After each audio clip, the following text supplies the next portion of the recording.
Book 2, Chapter 3 of A Tale of Two Cities by Charles Dickens. A disappointment. Mr. Attorney General had to inform the jury that the prisoner before them, though young in years, was old in the treasonable practices which claimed the forfeit of his life. That this correspondence with the public enemy was not a correspondence of today or of yesterday or even of last year or of the year before. That it was certain that the prisoner had, for longer than that, been in the habit of passing and repassing between France and England on secret business of which he could give no honest account. That if it were in the nature of traitorous ways to thrive, which happily it never was, the real wickedness and guilt of his business might have remained undiscovered. That Providence, however, had put it into the heart of a person who was beyond fear and beyond reproach to ferret out the nature of the prisoner's schemes, and, struck with horror, to disclose them to His Majesty's Chief Secretary of State and most honorable Privy Council. That this patriot would be produced before them. That his position and attitude were, on the whole, sublime. That he had been the prisoner's friend, but at once in an auspicious and an evil hour detecting his infamy, had resolved to immolate the traitor he could no longer cherish in his bosom on the sacred altar of his country. That if statues were decreed in Britain, as in ancient Greece and Rome, to public benefactors, this shining citizen would assuredly have had one. That as they were not so decreed, he probably would not have one. That virtue, as had been observed by the poets, in many passages which he well knew the jury would have, word for word, at the tips of their tongues, whereat the jury's countenances displayed a guilty consciousness that they knew nothing about the passages, was in a manner contagious, more especially the bright virtue known as patriotism, or love of country.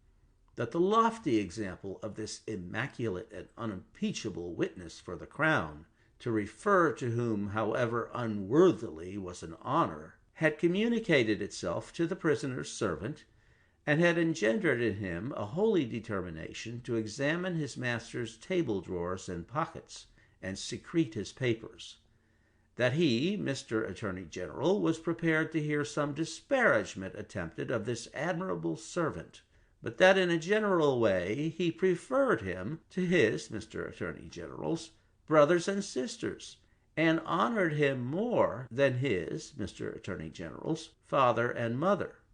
That he called with confidence on the jury to come and do likewise. That the evidence of these two witnesses, coupled with the documents of their discovering that would be produced, would show the prisoner to have been furnished with lists of His Majesty's forces, and of their disposition and preparation both by sea and land, and would leave no doubt that he had habitually conveyed such information to a hostile power. That these lists could not be proved to be in the prisoner's handwriting, but that it was all the same.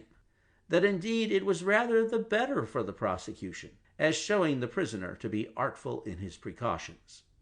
That the proof would go back 5 years, and would show the prisoner already engaged in these pernicious missions, within a few weeks before the date of the very first action fought between the British troops and the Americans.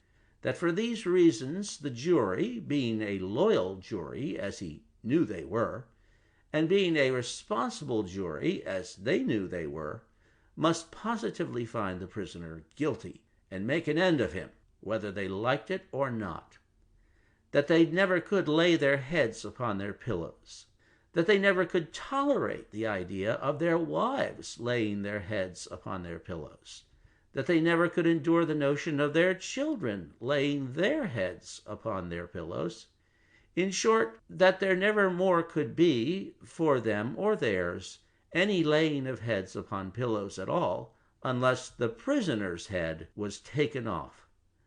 That head Mr. Attorney General concluded by demanding of them, in the name of everything he could think of with a round turn in it, and on the faith of his solemn asseveration that he already considered the prisoner as good as dead and gone.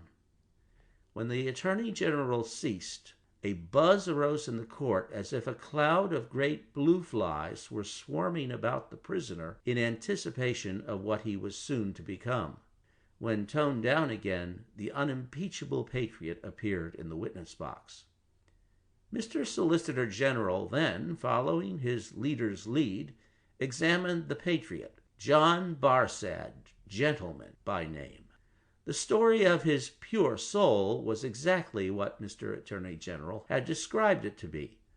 Perhaps, if it had a fault, a little too exactly. Having released his noble bosom of its burden, he would have modestly withdrawn himself, but that the Whig gentleman with the papers before him, sitting not far from Mr. Lorry, begged to ask him a few questions. The Whig gentleman, sitting opposite, still looking at the ceiling of the court. Had he ever been a spy himself? No, he scorned the base insinuation. What did he live upon? His property. Where was his property? He didn't precisely remember where it was. What was it? No business of anybody's. Had he inherited it? Yes, he had. From whom? Distant relation. Very distant? Rather. Ever been in prison? Certainly not. Never in a debtor's prison? Didn't see what that had to do with it. Never in a debtor's prison? Come once again. Never? Yes. How many times? 2 or 3 times. Not 5 or 6? Perhaps. Of what profession? Gentleman. Ever been kicked? Might have been. Frequently? No. Ever kicked downstairs? Decidedly not. Once received a kick on the top of a staircase and fell downstairs of his own accord. Kicked on that occasion for cheating at dice? Something to that effect was said by the intoxicated liar who committed the assault, but it was not true. Swear it was not true? Positively.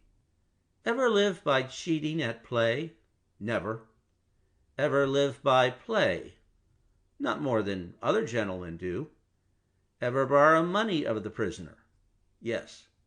Ever pay him? No. Was not this intimacy with the prisoner in reality a very slight one, forced upon the prisoner in coaches, inns, and packets? No. Sure he saw the prisoner with these lists? Certain. Knew no more about the lists? No. Had not procured them himself, for instance? No. Expect to get anything by this evidence? No. Not in regular government pay and employment to lay traps? Oh dear, no.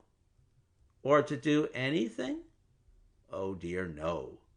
Swear that? Over and over again. No motives but motives of sheer patriotism? None whatever. The virtuous servant Roger Cly swore his way through the case at a great rate.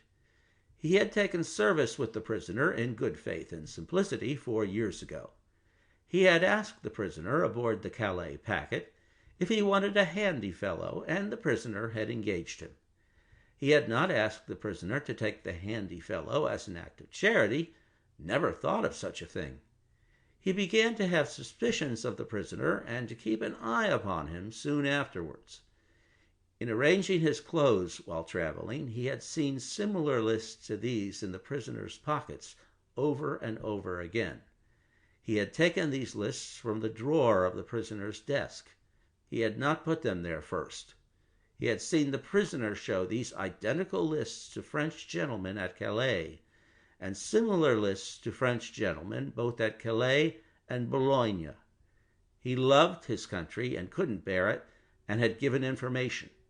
He had never been suspected of stealing a silver teapot. He had been maligned respecting a mustard pot, but it turned out to be only a plated one. He had known the last witness 7 or 8 years. That was merely a coincidence. He didn't call it a particularly curious coincidence. Most coincidences were curious. Neither did he call it a curious coincidence that true patriotism was his only motive too. He was a true Briton, and hoped there were many like him. The blue flies buzzed again, and Mr. Attorney General called Mr. Jarvis Lorry. "Mr. Jarvis Lorry, are you a clerk in Tellson's Bank?" "I am." "On a certain Friday night in November, 1775, did business occasion you to travel between London and Dover by the mail?" "It did." "Were there any other passengers in the mail?" "Two." "Did they alight on the road in the course of the night?" "They did." "Mr. Lorry, look upon the prisoner. Was he one of those two passengers?" "I cannot undertake to say that he was." "Does he resemble either of these two passengers?" "Both were so wrapped up, and the night was so dark, and we were all so reserved, that I cannot undertake to say even that." "Mr. Lorry, look again upon the prisoner. Supposing him wrapped up as those two passengers were, is there anything in his bulk and stature to render it unlikely that he was one of them?" "No." "You will not swear, Mr. Lorry, that he was not one of them?" "No." "So at least you say he may have been one of them?" "Yes, except that I remember them both to have been, like myself, timorous of highwaymen, and the prisoner has not a timorous air."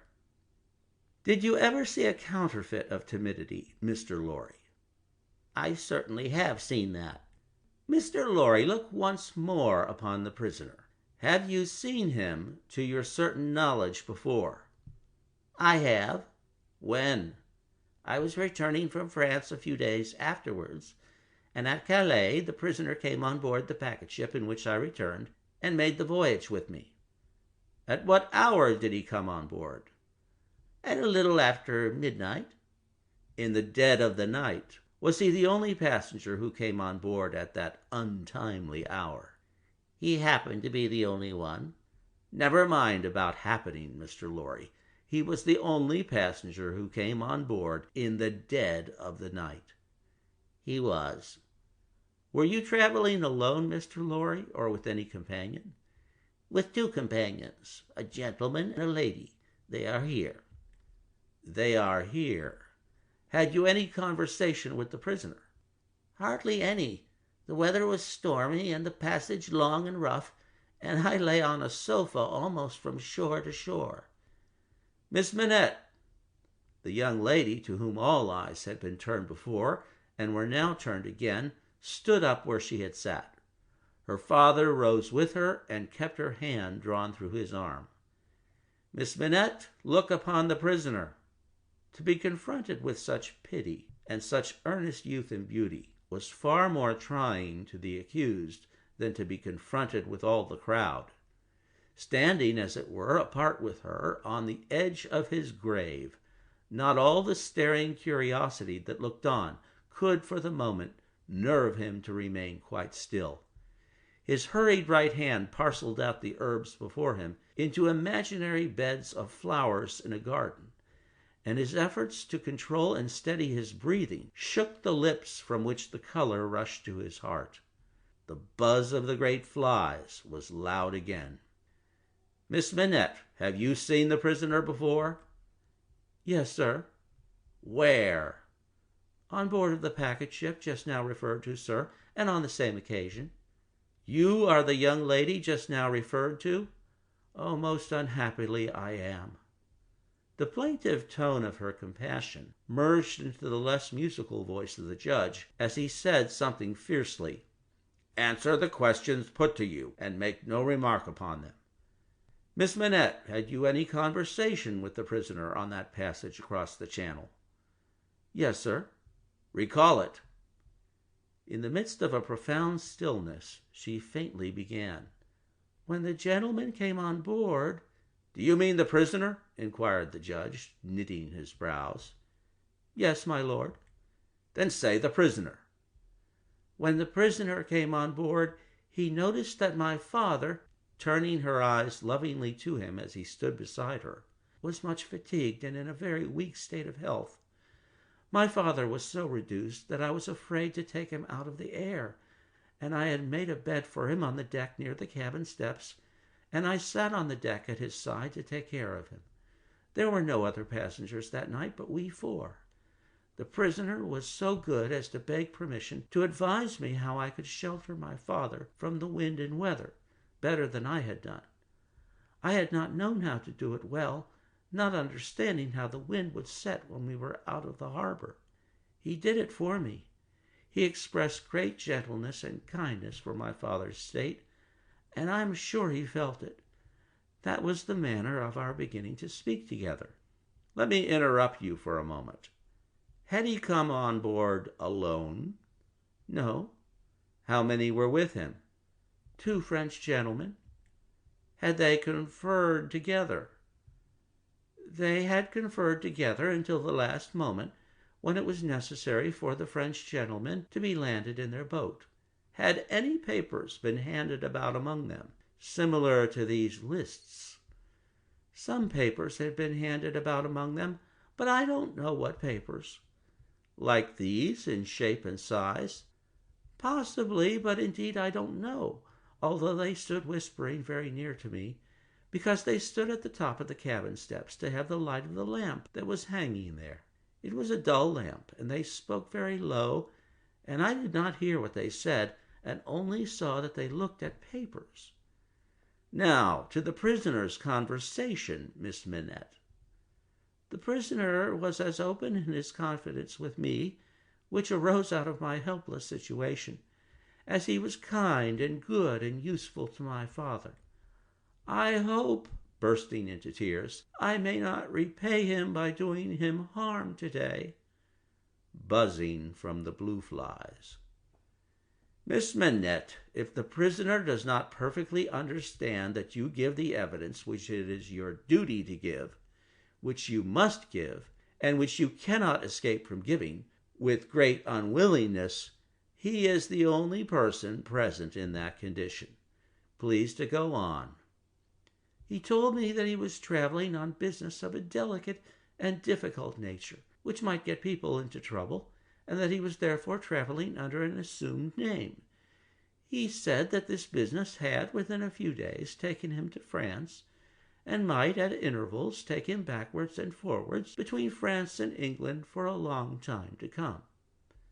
Did he say anything about America, Miss Manette? Be particular. He tried to explain to me how that quarrel had arisen, and he said that so far as he could judge, it was a wrong and foolish one on England's part. He added, in a jesting way, that perhaps George Washington might gain almost as great a name in history as George III. But there was no harm in his way of saying this. It was said laughingly and to beguile the time. Any strongly marked expression of face on the part of a chief actor in a scene of great interest to whom many eyes are directed will be unconsciously imitated by the spectators. Her forehead was painfully anxious and intent as she gave this evidence, and in the pauses when she stopped for the judge to write it down, watched its effect upon the counsel for and against. Among the lookers-on there was the same expression in all quarters of the court, insomuch that a great majority of the foreheads there might have been mirrors reflecting the witness, when the judge looked up from his notes to glare at that tremendous heresy about George Washington. Mr. Attorney General now signified to my lord that he deemed it necessary, as a matter of precaution and form, to call the young lady's father, Dr. Manette, who was called accordingly. Dr. Manette, look upon the prisoner. Have you ever seen him before? Once, when he called at my lodgings in London, some 3 years or 3 years and a half ago. Can you identify him as your fellow passenger on board the packet, or speak to his conversation with your daughter? Sir, I can do neither. Is there any particular and special reason for your being unable to do either? He answered in a low voice, There is. Has it been your misfortune to undergo a long imprisonment without trial or even accusation in your native country, Dr. Manette? He answered in a tone that went to every heart, A long imprisonment. Were you newly released on the occasion in question? They tell me so. Have you no remembrance of the occasion? None. My mind is a blank.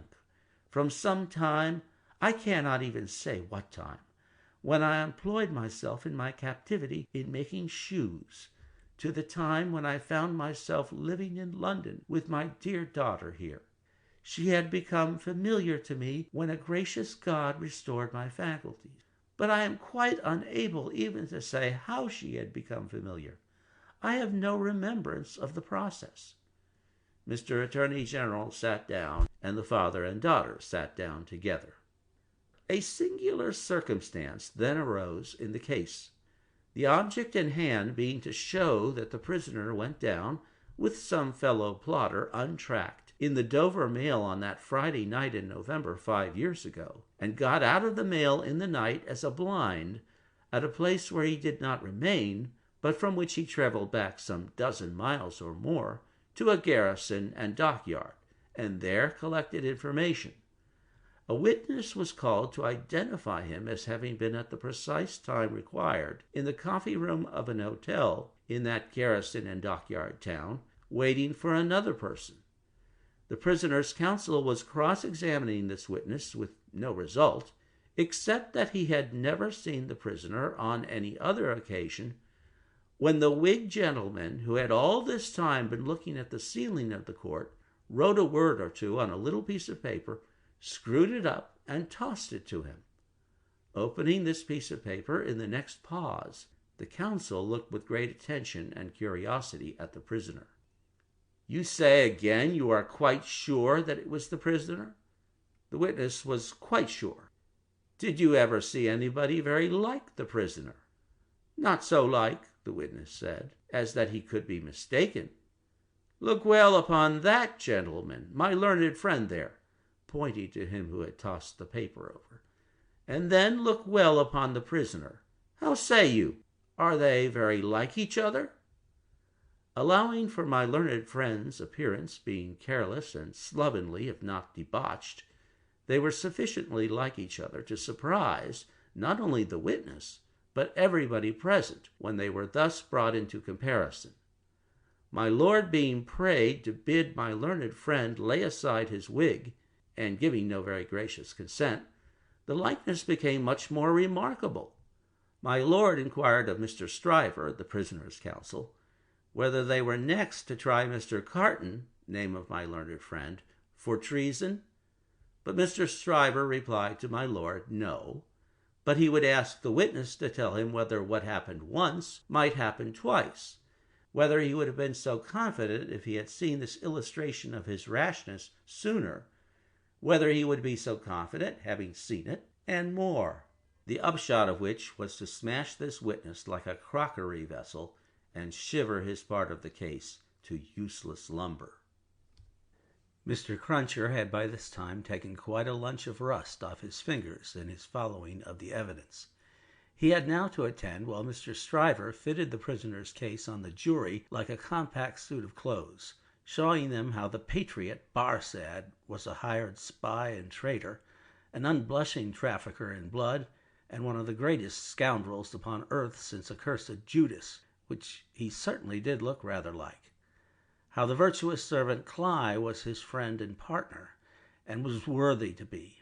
How the watchful eyes of those forgers and false swearers had rested on the prisoner as a victim, because some family affairs in France, he being of French extraction, did require his making those passages across the Channel, though what those affairs were, a consideration for others who were near and dear to him, forbade him, even for his life, to disclose.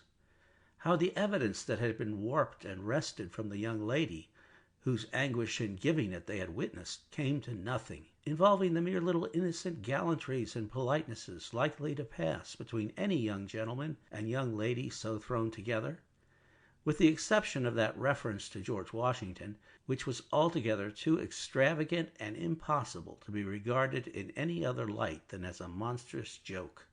How it would be a weakness in the government to break down in this attempt to practice for popularity on the lowest national antipathies and fears, and therefore Mr. Attorney General had made the most of it. How, nevertheless, it rested upon nothing, save that vile and infamous character of evidence too often disfiguring such cases, and of which the state trials of this country were full. But there my lord interposed, with as grave a face as if it had not been true, saying that he could not sit upon that bench and suffer those allusions. Mr. Stryver then called his few witnesses, and Mr. Cruncher had next to attend while Mr. Attorney General turned the whole suit of clothes Mr. Stryver had fitted on the jury inside out, showing how Barsad and Cly were even 100 times better than he had thought them, and the prisoner 100 times worse. Lastly came my lord himself, turning the suit of clothes, now inside out, now outside in, but on the whole decidedly trimming and shaping them into grave clothes for the prisoner. And now the jury turned to consider, and the great flies swarmed again. Mr. Carton, who had so long sat looking at the ceiling of the court, changed neither his place nor his attitude, even in excitement, while his learned friend, Mr. Stryver, massing his papers before him, whispered with those who sat near, and from time to time glanced anxiously at the jury, while all the spectators moved more or less and grouped themselves anew, while even my lord himself arose from his seat and slowly paced up and down his platform, not unattended by a suspicion in the minds of the audience that his state was feverish. This one man sat leaning back, with his torn gown half off him, his untidy wig put on just as it had happened to light on his head after its removal, his hands in his pockets, and his eyes on the ceiling as they had been all day. Something especially reckless in his demeanor not only gave him a disreputable look, but so diminished the strong resemblance he undoubtedly bore to the prisoner, which his momentary earnestness, when they were compared together, had strengthened, that many of the lookers-on, taking note of him now, said to one another they would hardly have thought the two were so alike. Mr. Cruncher made the observation to his neighbor, and added, "I'd hold half a guinea that he don't get no law work to do. Don't look like the sort of one to get any, do he?" Yet this Mr. Carton took in more of the details of the scene than he appeared to take in.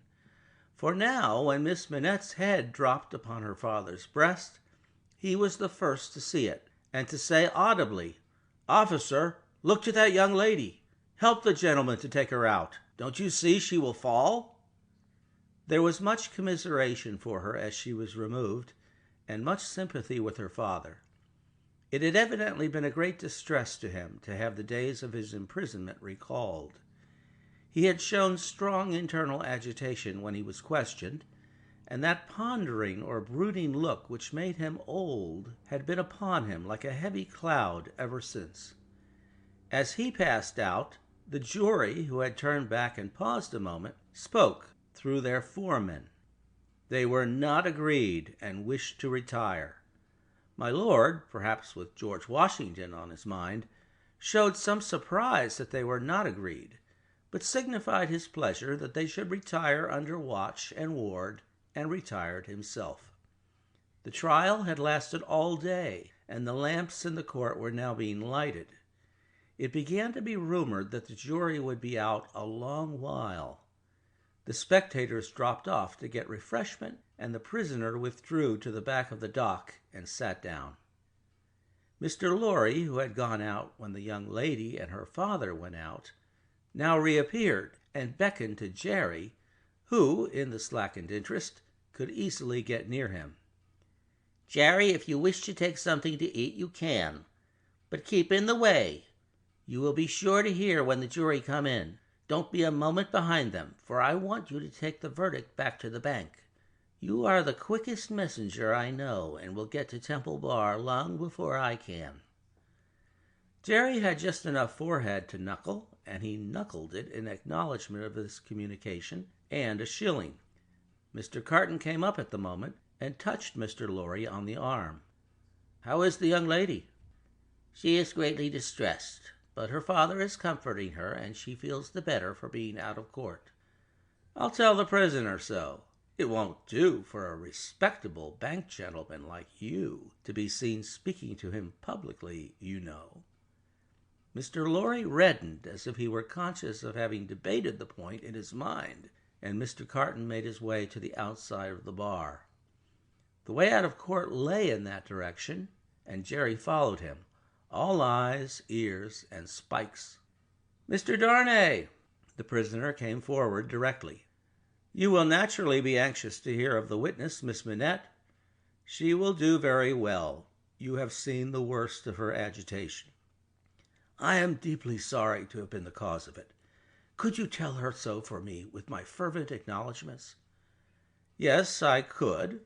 I will, if you ask it."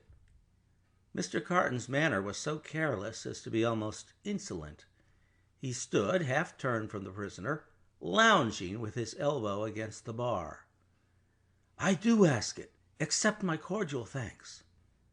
"What," said Carton, still only half turned towards him, "do you expect, Mr. Darnay?" "The worst." "It's the wisest thing to expect, and the likeliest. But I think their withdrawing is in your favor." Loitering on the way out of court not being allowed, Jerry heard no more, but left them, so like each other in feature, so unlike each other in manner, standing side by side, both reflected in the glass above them. An hour and a half limped heavily away in the thief and rascal crowded passages below, even though assisted off with mutton pies and ale. The hoarse messenger, uncomfortably seated on a form, after taking that reflection, had dropped into a doze, when a loud murmur and a rapid tide of people, setting up the stairs that led to the court, carried him along with them. "Jerry! Jerry!" Mr. Lorry was already calling at the door when he got there. "Here, sir! It's a fight to get back in. Here I am, sir!" Mr. Lorry handed him a paper through the throng. "Quick! Have you got it?" "Yes, sir." Hastily written on the paper was the word "acquitted." "If you had sent the message recalled to life again," muttered Jerry, as he turned, "I should have known what you meant this time."